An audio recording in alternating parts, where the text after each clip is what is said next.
আসসালামু আলাইকুম। আজকে আমি আপনাদের সাথে আটা দিয়ে নরম তুলতুলে নান রুটি তৈরি করার রেসিপি শেয়ার করব।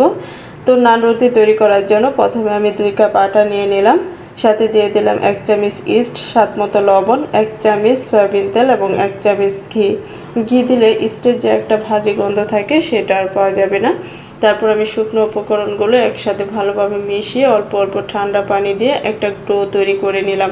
এখন আমি এটাকে 1 ঘন্টা ডেকে রেস্টে রেখে দিব।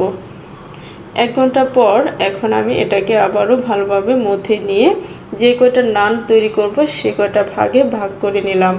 এখন আমি আটা দিয়ে এটাকে একটা রুটি বেলে নিব। একেবারে পাতলা করব না, এভাবে একটা রুটি তৈরি করে নিলাম।